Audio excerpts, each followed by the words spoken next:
Have you ever faced a situation where your app just doesn't behave as expected? It's frustrating, right? If that's you, then you're in the right place.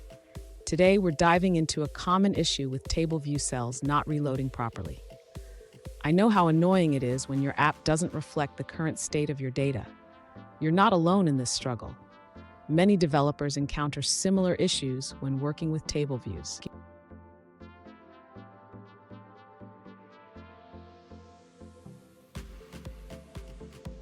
Here's the specific situation we're looking at. One user recently asked, "Why doesn't my TableView cell reload as expected after resetting the game?"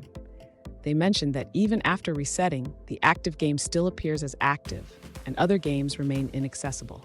Sound familiar? Let's dig into this together. So what could be causing this issue? It often comes down to how data is being managed and updated in your TableView. We'll break it down step by step so you can figure out what's going on. And don't go anywhere.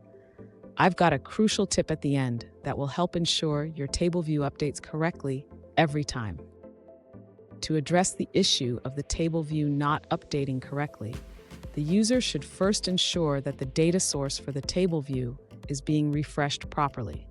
This can be done by checking the Fetched Results controller before reloading the TableView. Next, the user should modify the logic in the Configure Fixture Cell function. Specifically, they need to ensure that the cell's interactivity is set correctly based on the current game states. Additionally, the user should verify that the isAnyGamesInProgress function is returning the correct values. This function should accurately reflect whether any games are currently active. Finally, after resetting a game, the user should ensure that the TableView is reloaded to reflect the changes. This can be done by calling reload data in the appropriate lifecycle method.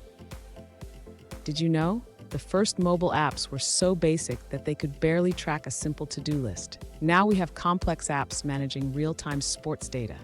We've come a long way. Now let's look at the answers provided by other users. An alternative solution provided by another user suggests addressing the issue by resetting the reusable cell.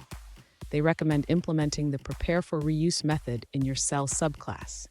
This method is called every time a cell is dequeued, allowing you to clean up and reset the cell's state.